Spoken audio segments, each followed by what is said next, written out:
한 사람의 인생을 망가뜨리는데 걸리는 시간은 얼마나 될까요? 놀랍게도 대한민국 연예계에서는 단 몇 장의 사진이면 충분했습니다. 엘리베이터 안에서 여성들과 함께 찍힌 CCTV 한 장, 그리고 그 사진 아래에 누군가가 몰래 덧칠한 단어 하나, 성매매. 그 순간부터 신동현은 더 이상 MC몽이 아니었습니다. 그는 발치몽이었고 병역 기피 연예인이었고 문제 많은 연예인이었습니다. 대법원까지 가서 고의 발치혐의 무죄가 나왔는데도 사람들은 판결문보다 별명을 더 오래 기억했습니다. 이상하지 않습니까?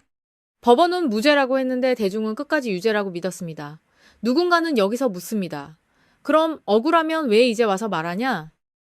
그런데 저는 오히려 반대로 묻고 싶습니다. 정말 아무 일도 없었다면 왜 16년 동안 한 사람은 계속 같은 프레임 속에 갇혀 살아야 했을까요? 이번 MC몽의 틱톡 라이브는 그저 연예인 한 명의 감정 폭발이 아니었습니다. 그건 마치 오래된 지하실 문을 억지로 열어젖힌 느낌에 가까웠습니다. 먼지가 쏟아지고 썩은 냄새가 올라오고 안에서 이름들이 튀어나왔습니다. 차준영, 김민종, 차가원, 김호중 소속사 전 대표, 그리고 이름이 공개되지 않은 중년 여배우까지. 시청자들이 충격받은 이유는 폭로 수위 때문만이 아닙니다. 평소 점잖고 신사적인 이미지로 소비되던 인물들의 이름이 너무 자연스럽게 등장했기 때문입니다. 특히 김민종이라는 이름이 터졌을 때 중장년층 커뮤니티 분위기는 순식간에 얼어붙었습니다. 사람들은 충격을 받으면 화를 내기보다 먼저 침묵합니다. 설마 저 사람이라는 감정이 먼저 오기 때문입니다. 그런데 더 무서운 건 그 다음입니다. MC몽은 실명만 던진 게 아니었습니다. 그는 녹취 있다, 문자 있다, 고소해라. 그러면 다 공개하겠다라고 말했습니다. 이건 굉장히 위험한 언어입니다. 왜냐하면 보통 거짓말을 하는 사람은 방어적으로 움직입니다. 그런데 MC몽은 정반대였습니다. 오히려 상대에게 고소를 유도하고 있었습니다. 물론 그렇다고 해서 그의 말이 곧 진실이라는 뜻은 아닙니다. 여기서 우리는 굉장히 냉정해야 합니다. 지금까지 나온 내용 대부분은 MC몽의 일방적 주장입니다. 하지만 동시에 이상한 지점도 있습니다. 김민종 측이 즉각 법무법인을 통해 강경 대응을 선언했다는 점입니다. 연예계에서 가장 무서운 건 침묵입니다. 그런데 이번에는 양측 모두 너무 빠르게 움직이고 있습니다. 그 말은 곧 서로가 서로의 패를 어느 정도 알고 있다는 뜻이기도 합니다. 사람들이 이번 사건을 보며 가장 혼란스러워하는 부분은 바로 이것입니다. 도대체 누가 진짜 피해자인가? MC몽은 자신을 희생자라고 말합니다. 차준영과 언론이 자신을 성매매범 도박꾼 병역비리 연예인으로 만들었다고 주장합니다. 반대로 차가원 측은 MC몽이 원원드레드 경영권 싸움 속에서 내부 폭로를 무기로 흔들고 있다고 주장합니다. 전 직원들까지 등장해서 월급 못 받았다, 퇴직금 밀렸다, 사대보험 체납됐다고 폭로합니다. 여기서 사건은 완전히 달라집니다. 이건 더 이상 연예인 개인의 억울함이 아닙니다. 거대한 엔터 사업 안에서 돈과 권력과 이미지가 서로를 어떻게 물어뜯는지 보여주는 전쟁이 됩니다. MC몽이 라이브에서 가장 많이 반복한 단어는 의외로 도박이 아니었습니다. 그는 계속해서 조작 프레임, 만들어진 이미지를 이야기했습니다. 그 말 속에는 굉장히 흥미로운 공포가 숨어 있습니다. 연예계에서는 진실보다 먼저 이미지가 결정된다는 공포입니다. 그는 말합니다. MBC가 날 발치몽으로 만들었다. 이 발언은 많은 사람들에게 오만하게 들릴 수도 있습니다. 하지만 동시에 무섭기도 합니다. 왜냐하면 지금 시대는 실제 판결보다 짧은 영상 하나가 더 오래 남는 시대이기 때문입니다. 알고리즘은 판결문을 퍼뜨리지 않습니다. 자극적인 썸네일만 퍼뜨립니다. 누군가는 무죄를 받아도 평생 범죄자 이미지로 살아갑니다. 그리고 연예계는 그 이미지를 먹고 사는 산업입니다. 이번 사건에서 정말 섬뜩한 건 엘리베이터 CCTV 이야기입니다. MC몽 주장대로라면 그 사진 속 여성 중 한 명은 실제 여자친구였습니다. 그런데 그 장면이 성매매 의혹으로 둔갑했고 언론을 타고 전국으로 퍼졌습니다. 여기서 시청자들이 놓치고 있는 핵심이 있습니다. 요즘 연예계는 더 이상 직접 사람을 죽이지 않습니다. 대신 이미지를 죽입니다. 광고가 끊기고 방송이 잘리고 댓글이 바뀌고 검색어가 바뀌고 사람들의 시선이 변합니다. 그리고 그 과정은 칼보다 오래 갑니다. MC몽은 그 시간을 16년 동안 버틴 사람입니다.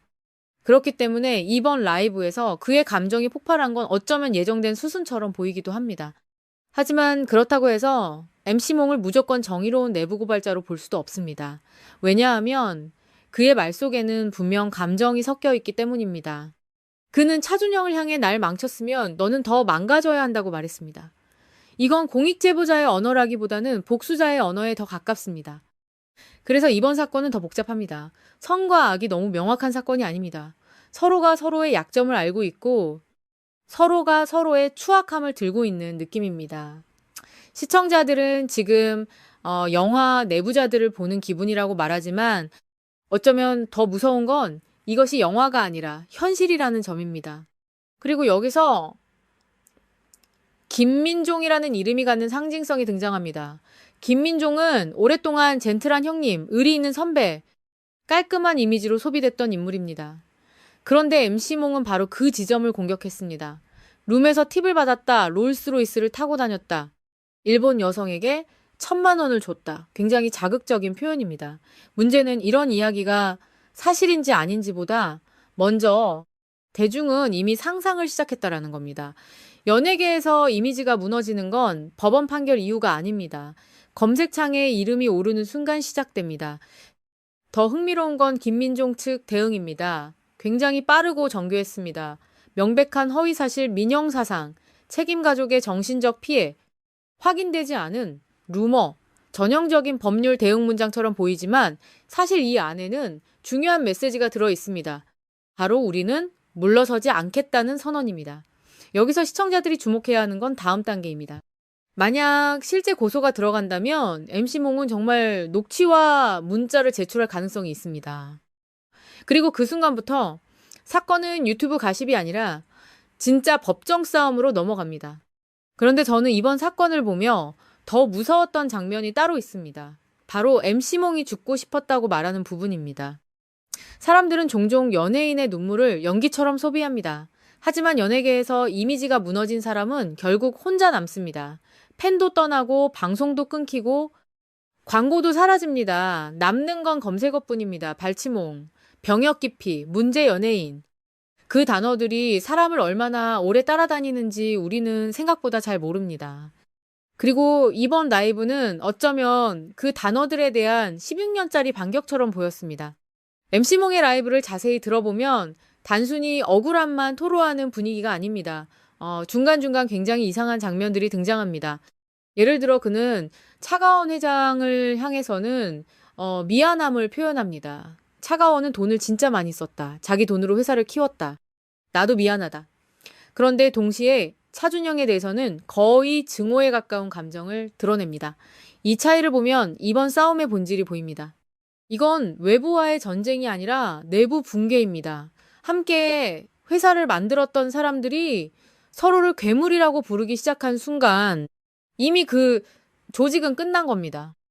특히 원원드레드와 BPM 이야기는 지금 대한민국 엔터 산업의 가장 위험한 민낯을 보여줍니다. 수백억 계약금, 100억 제작비, 아이돌 한 팀 데려오기 위해 천문학적인 돈이 움직입니다. 문제는 그 돈이 결국 누군가의 기대 위에서 굴러간다는 겁니다. 투자자는 성공을 원하고 경영진은 몸집을 키우고 싶어하고 아티스트는 자신의 가치를 증명하려 합니다. 그런데 어느 순간부터 음악보다 숫자가 더 중요해집니다. 조회수, 팬덤 규모 계약금, 시가총액, 투자 유치. 그러다 무너지기 시작하면 사람들은 갑자기 서로를 향해 칼을 꺼냅니다. 그런데 더 무서운 건 대중 역시 그 시스템 안에 들어가 있다는 점입니다. 우리는 늘 진실이 밝혀져야 한다고 말합니다. 하지만 동시에 가장 자극적인 제목을 먼저 클릭합니다. 수십억 도박판 롤스로이스 1,000만 원 팁 비밀 연애. 솔직히 말해봅시다. 만약 MC몽이 조용히 법원 자료만 공개했다면 지금처럼 22만 명이 라이브를 봤을까요? 아니었을 겁니다. 결국 연예계는 대중의 욕망과 언론의 자극성이 만나 돌아가는 산업입니다. 그리고 이번 사건은 그 구조를 너무 적나라하게 드러냈습니다. 그러다 보니 지금 사람들은 단순히 MC몽이 맞냐 틀리냐를 넘어 이런 생각까지 하기 시작했습니다. 혹시 우리가 몰랐던 연예계의 밤, 문화가 진짜 존재하는 건 아닐까? 물론 여기서 조심해야 합니다. 확인되지 않은 내용을 사실처럼 받아들이는 순간 또 다른 마녀 사냥이 시작될 수 있기 때문입니다. 하지만 동시에 연예계가 오랫동안 감춰왔던 어두운 문화에 대한 의심도 커지고 있는 건 사실입니다. 그리고 마지막으로 정말 무서운 질문 하나만 남겨보겠습니다. 만약 MC몽이 말한 것들 중 일부가 사실이라면 우리는 지금까지 얼마나 많은 조작된 이미지를 진실이라고 믿고 살아온 걸까요? 반대로 그의 말이 거짓이라면 한 사람은 왜 자기 인생 전체를 걸고 이렇게 위험한 폭로를 했던 걸까요?